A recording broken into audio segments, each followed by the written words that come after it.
Hello, it's Hills from the Blue Flame Apothecary. I'm so happy to be here with you. Popped on today to talk about Pluto and the North Node. I will also be speaking about Arcturus and La Luna. I spoke a little bit about Arcturus, or quite a bit, in the new moon update for the Pisces new moon, Aquarius new moon. Sometimes the remembering is not easy when I try and go that way. What video did I make? But I'll post a link below so you can watch that if you feel to. I believe it was the new moon in Aquarius. And the big piece, I'm just going to dive right in. On the full moon, which as of this recording was yesterday, the full moon in Virgo, today is the bridge day, as I'm calling it, between the full moon, which was on the 18th of March, and the equinox, which is on the 20th of March. So these energies feel very, very linked to me, and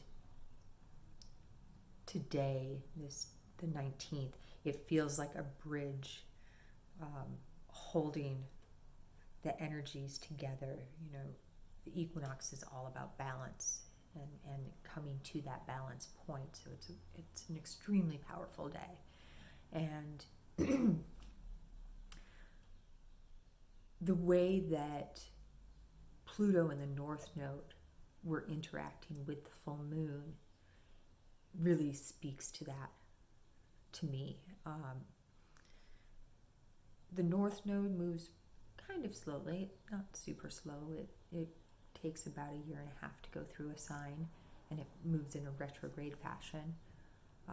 So it starts at the 29th degree of each sign and goes to the 0 point, for those of you who are into the numbers aspects. And Pluto, as we all know, is very far away from the sun and moves pretty slowly. Pluto has been in Capricorn for a few years and will remain in Capricorn until next year. I think mid next year it finally starts to make its forays into Aquarius, and that's going to be interesting. Pluto likes to break down whatever it touches. The energy is about diving into your depths and clearing it out. Shadow work is one of the terms that's often used. And the North Node, that's, if it's in your natal chart, that's your destiny point. That's the direction in which you soul contracted to head in. Whatever mission that you wanted to fulfill in this life, your North Node will point you in that direction. On the full moon yesterday, the chart, I spoke about this in the Cosmic Light Drops, in the energy update newsletter that I put out. The chart looked like an archer's bow to me. Everything was on one side, and then the North Node was at one tip and Pluto was at the other, and they were in a trine formation. They were forming a triangle pointing directly at the moon. So it was a Grand Trine in the sign of Earth, in the element of Earth. So it was basically, you know, the full moon is about releasing. It's the culmination point. You've gathered all of the information that you need, And now you can release that which you don't need so you can start to birth the new again. And the way it feels is as if Pluto was helping unearth all that you didn't need anymore from everything that you had done up until that point, so that you could then continue on into your destiny point. It was very, very purifying.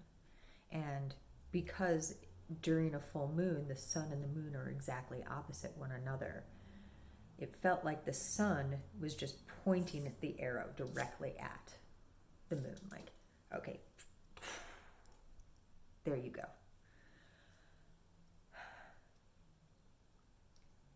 Pluto and the North Node are going to remain in this trine formation for a little while now. The North Node is moving away from a trine with Pluto. It's starting to get a little bit looser now, but it will remain actionable probably until the Jupiter-Neptune conjunction, coincidentally.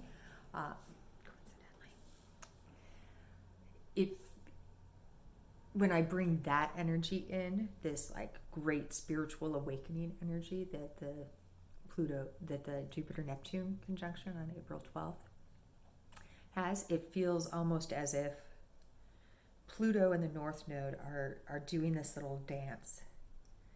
Pluto's like, okay, here's something more, here's a little bit more, here's a little bit more. And they're both in earth signs, like, let's unearth this.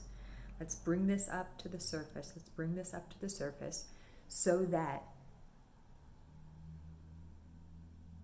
you can take it in whatever form. To me, one of the things that I have found myself really called to is when I take something into my system, or if I see something out in the world, like a fire, let's say, I get this instant hit, like, okay, I need to make a conscious effort and put out into the universe. Let me receive that which serves my being, and let me allow that which does not serve my being to be transmuted to that dimension where it does serve. So, the cat's playing the piano. I don't know if you can hear it.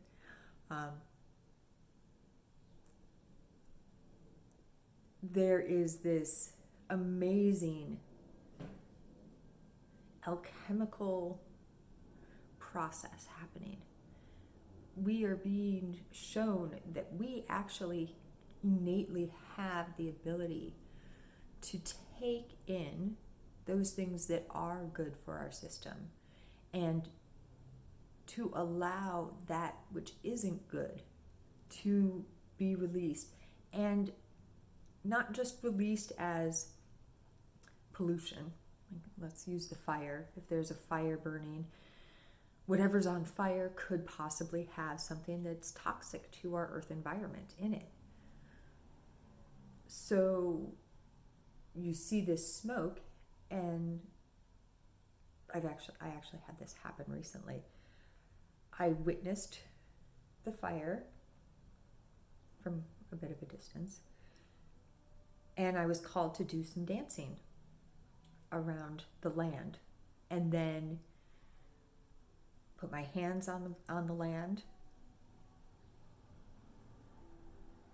And that was the first time, I think, that the words came out, let that which does not serve be transmuted to that dimension where it does. Because a chemical, this is going to get this is a cosmic light drop. A chemical is an energy, and an energy, innately, an energy can't be harmful. It can be harmful because it doesn't coexist well in the place that it was created. like too much sugar in your body or something like this. But the fact that it exists means that there is a dimensional plane in which it does serve a purpose. So I want to pause for a second and just say this does not in any way mean that we don't need to clean up oil spills in a 3D fashion or any other.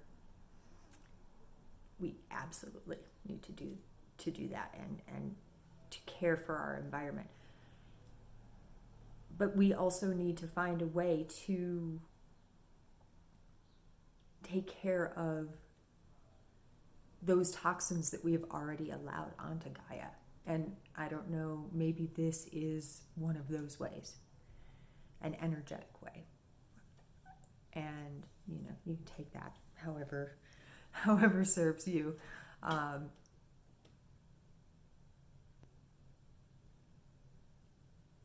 To bring it back to self,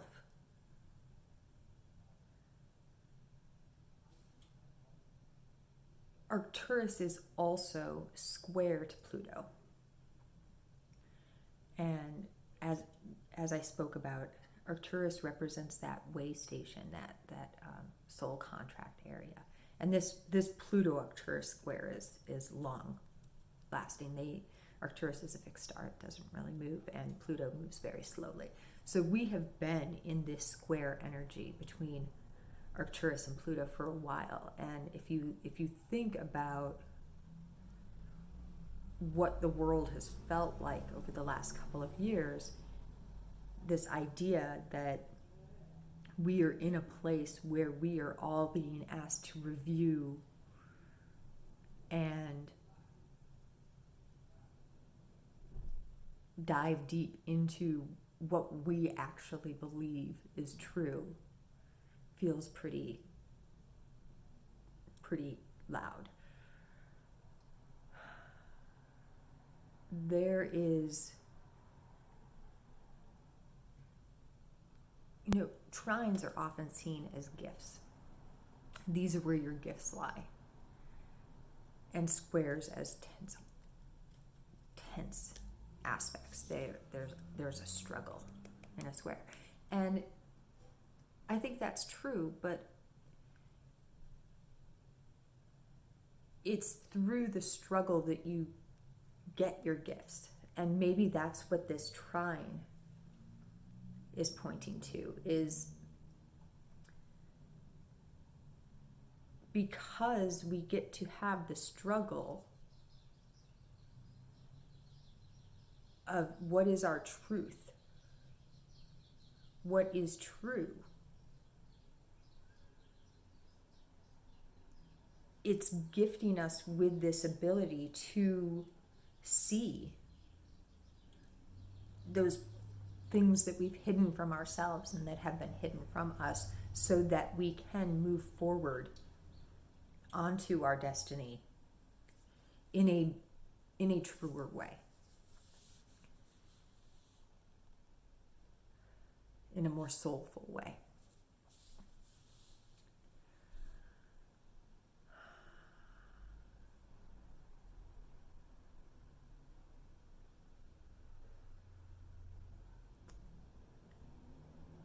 This period of time, this, first half of this year, and really the first 4 months, the energy is in some ways so much different than that which we've been living through. But it almost feels like we're at that full moon point of the last couple of years that we've been living through. We're at this place where bright light is being shined on all the things. Our deep corners, the collective's deep corners, all the things. And we have a choice now where we want to put our attention. We can put it in forward. Like, what is my soul purpose? What is my truth? Or we can put it at the loud falling and crashings of man, as I keep calling it, that is going on around us. I'll pop on and speak some more about all of this, but I feel like that's a lot to let swirl for now. So I love you guys so much. Thank you for letting me share this cosmic light that keeps dropping onto me. And may you have a beautiful day. Love you.